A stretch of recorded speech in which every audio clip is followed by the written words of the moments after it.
Para toda esta comunidade que está ouvindo esse sistema de som, a palavra de Deus. Hoje é um dia especial para a gente, porque a gente vem trazer para vocês aquilo que vocês não tiveram tempo de ir buscar. A palavra de Deus, a paz do Senhor, a graça de Deus, o presente que Deus tem para dar a cada um ser humano. Então, nós viemos trazer para você aquilo que a gente faz na igreja, a gente está fazendo aqui em plena comunidade, para que todos também sejam alcançados pela graça que nos alcançou.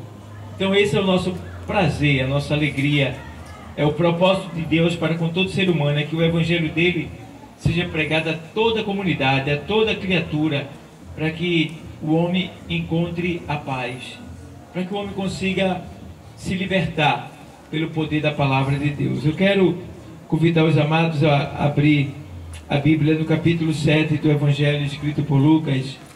Eu não vou me estender muito, vou ser breve. Essa é uma pequena reflexão para a gente meditar na palavra.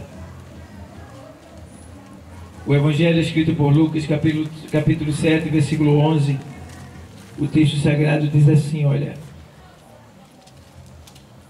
e aconteceu pouco depois, e ele a uma cidade chamada Naim, e com ele ia muitos dos seus discípulos, e uma grande multidão.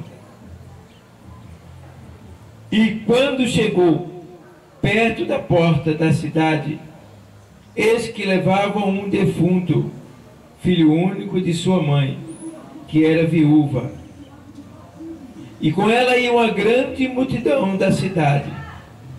E vendo-a, o Senhor moveu-se de íntima compaixão por ela e disse-lhe: não chores. E chegando-se, tocou o esquife, e os que o levavam pararam. E disse: jovem, eu te digo, levanta-te. E o defunto assentou-se e começou a falar, e entregou a sua mãe. E de todos se apoderou o temor, e glorificavam a Deus, dizendo: um grande profeta se levantou entre nós. Deus visitou o seu povo. Até aí. Obrigado, Deus, por essa palavra. Usa ela, Deus, e fala aos nossos corações em nome de Jesus. Amém.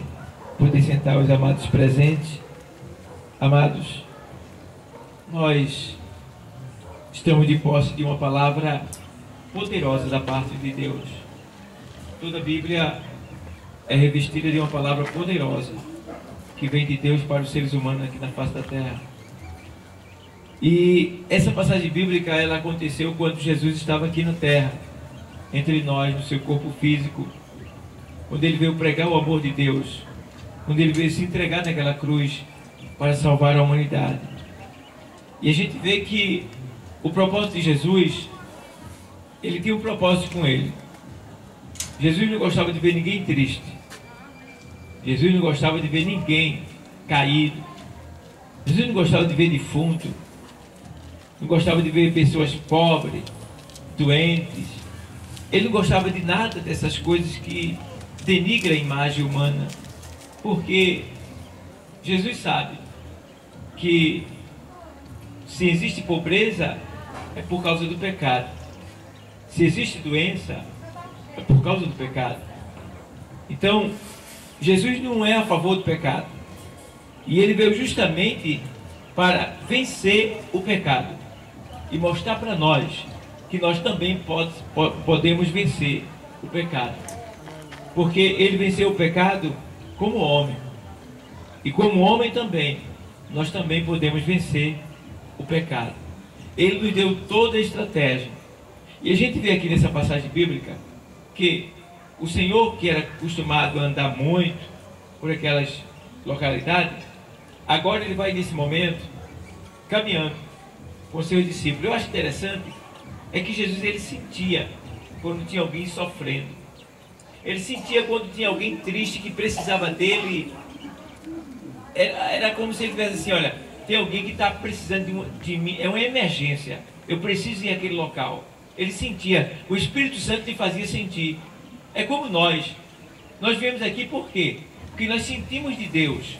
O Espírito Santo nos faz sentir que a humanidade, que essa comunidade precisa de um presente da parte de Deus, precisa de algo da parte de Deus.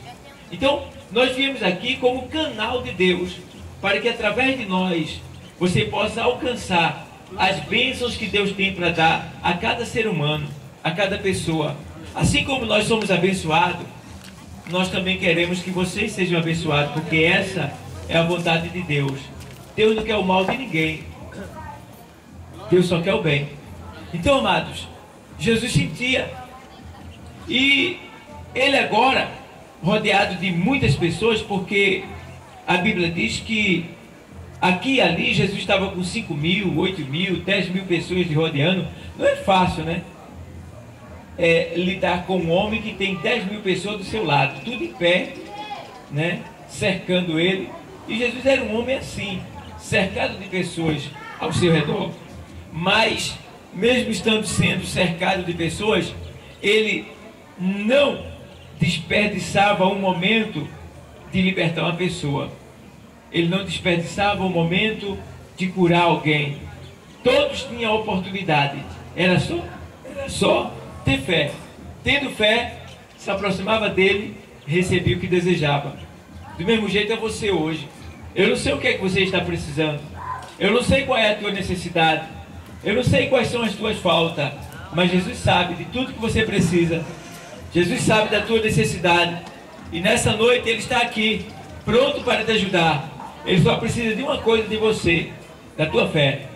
Ele só precisa que você reconheça que Ele é Deus e que Ele pode te ajudar. Isso é fé. Então, nesse momento, a gente vê aqui que o Senhor agora, Ele se direciona para a cidade de Naim. E, por incrível que pareça, naquela cidade tinha alguém que já estava decepcionada com a vida. Já estava, de certa forma, traumatizada com a vida. Por quê? Porque a morte entrou na sua família e arrasou com ela.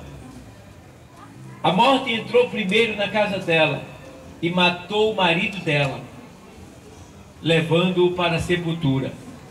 E essa mulher ficou muito triste. Mas, em meio à sua tristeza, ela olhou para alguém que pôde estancar a sua tristeza. Que alguém era esse? O seu filho único, que o seu marido teve com ela, ele ficou vivo. Então ela olhou para aquele filho, e aquele filho era a esperança dessa mulher. Ela perdeu o marido, estava viúva, mas ela tinha alguém que lá na frente iria honrar ela, iria cuidar dela, alguém que ia dar o seu sustento, alguém que ela poderia confiar, poderia esperar, alguém que lhe dava uma esperança de viver, né? Ela sabia que logo, logo aquele jovem, aquela criança iria crescer, iria se tornar um homem, iria lhe sustentar, iria lhe bancar, iria cuidar dela na sua velhice. Mas a morte, que não teme a ninguém, que não tem misericórdia de ninguém, que não se penaliza de ninguém, essa morte, a mesma morte que entrou para matar o marido dela, tornou e entrou naquela casa agora para matar também o filho dela. Meu Deus do céu, é demais, né? É demais para uma mulher. É demais para uma mulher. Perdeu o marido e agora o seu filho, a quem ela tanto amava, foi tocado pela morte e adoeceu.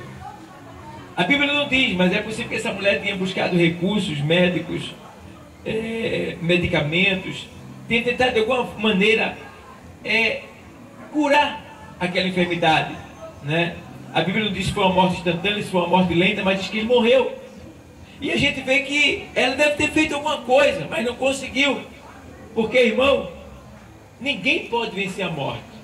Quando ela chega, pode ser rico, pode ser pobre, pode ser preto, branco, pardo, pele vermelha, né? Não importa o seu status, a sua posição social, sua questão financeira, não importa se é numa casa bonita, no palácio, numa mansão, ou no casebre rodeado por plástico, não importa. A morte, ela não escolhe quem é feio ou quem é bonito, ela vem para qualquer um, basta ela escolher, ela vem e não tem como escapar dela.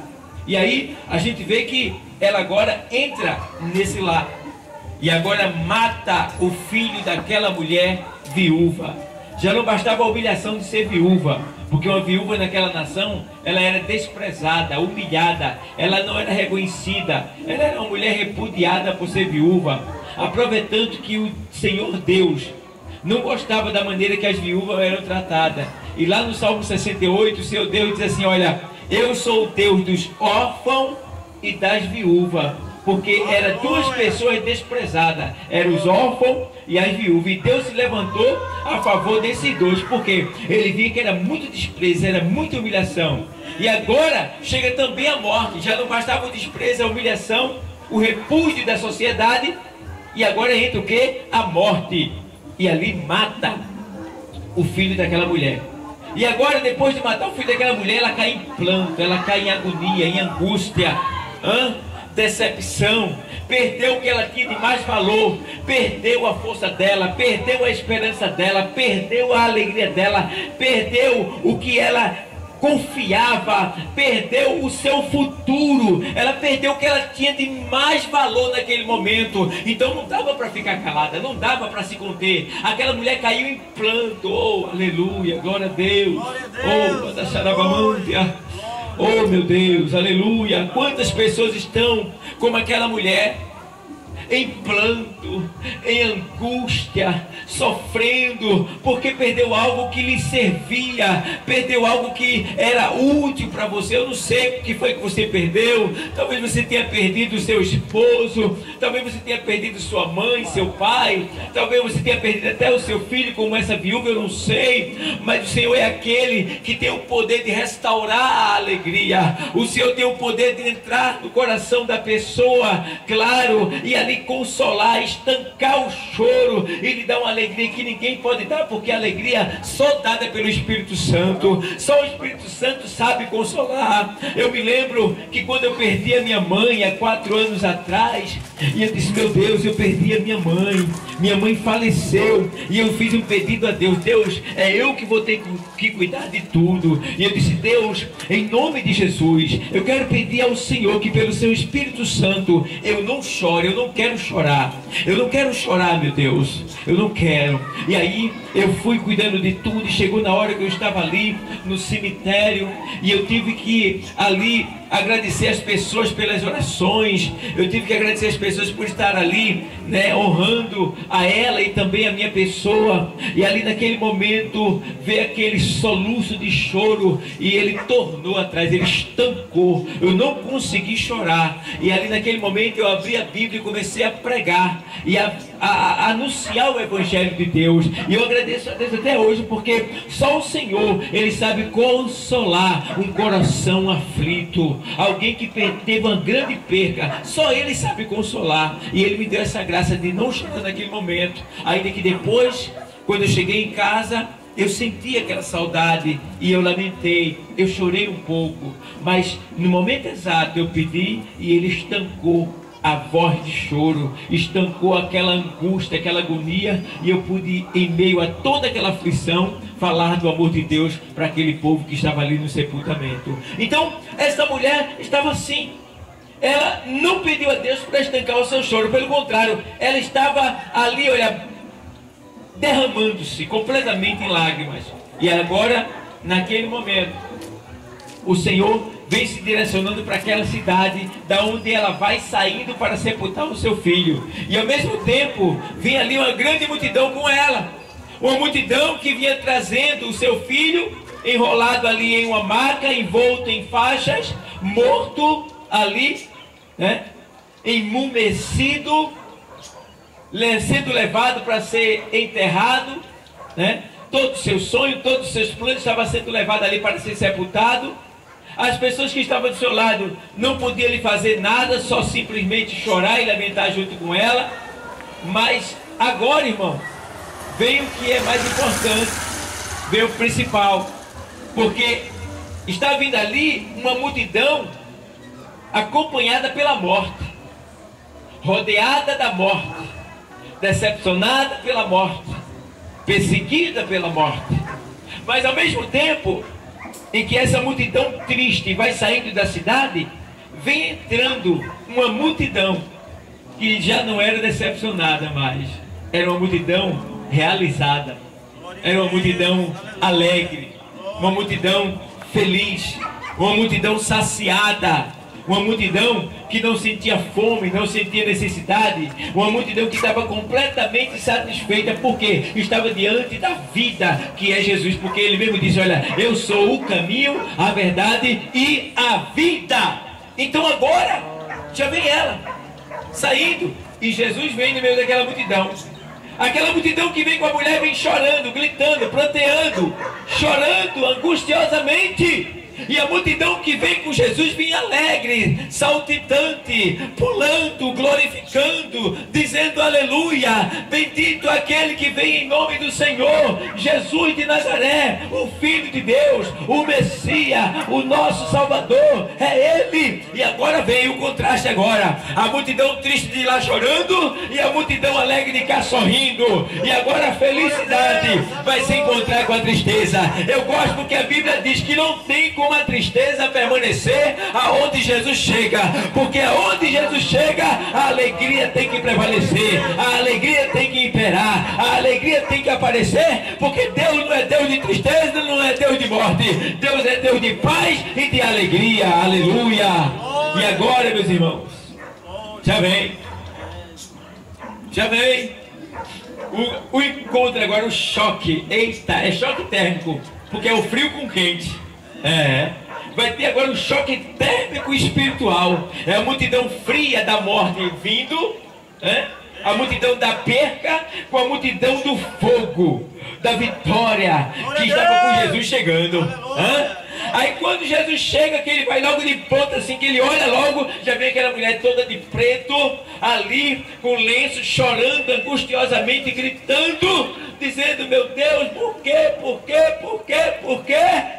E agora o Senhor olha para ela e se compadece dela e vê que aflição, que angústia. E ele sente que aquela mulher estava marcada pelas aflições do destino. E naquele momento agora chegou a hora de Jesus agir. Porque Jesus não quer ver ninguém triste, não quer ver ninguém de cabeça baixa, não quer ver ninguém caído. Agora ele vai chegar perto dela assim e diz o texto que ele teve íntima compaixão dela. O que é íntima compaixão? É sentir a dor da pessoa dentro de si. Jesus sentiu aquela dor, a dor daquela viúva, a angústia dela. Ele tomou para si e sentiu dentro dele. Naquele momento, quando ele sente a dor dela, ele entra em ação. Para quê? Para resolver a causa dela.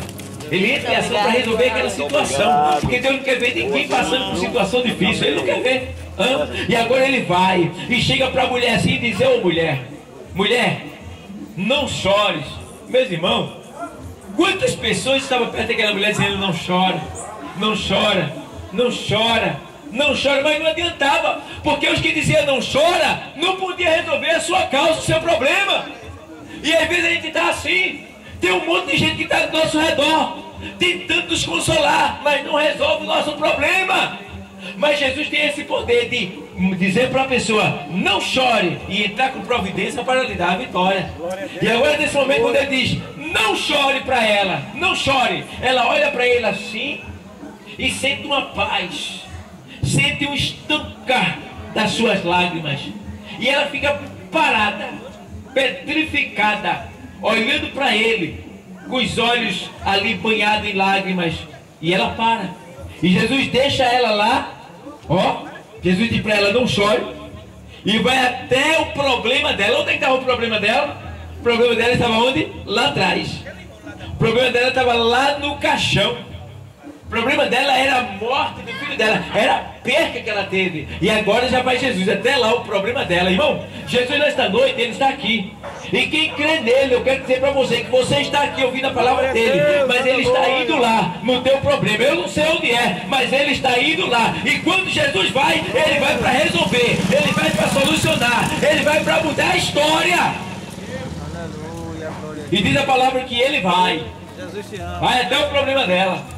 E quando ele chega até lá, o problema dela, ele diz: para aí, toca assim no caixão, para agora. Por quê? Porque o povo estava ansioso para enterrar aquele defunto, o sonho daquela mulher, a alegria dela, tudo que ela tinha, a esperança dela. Mas agora Jesus chega para parar. Não vai estancar, não vai parar, não vai enterrar nada. Hã? Não, ainda não terminou, porque a morte está aqui, mas a vida chegou. A vida chegou. E agora ele olha para o jovem, todo mundo fica admirado, olhando para Jesus, olhando para aquele momento ali, né?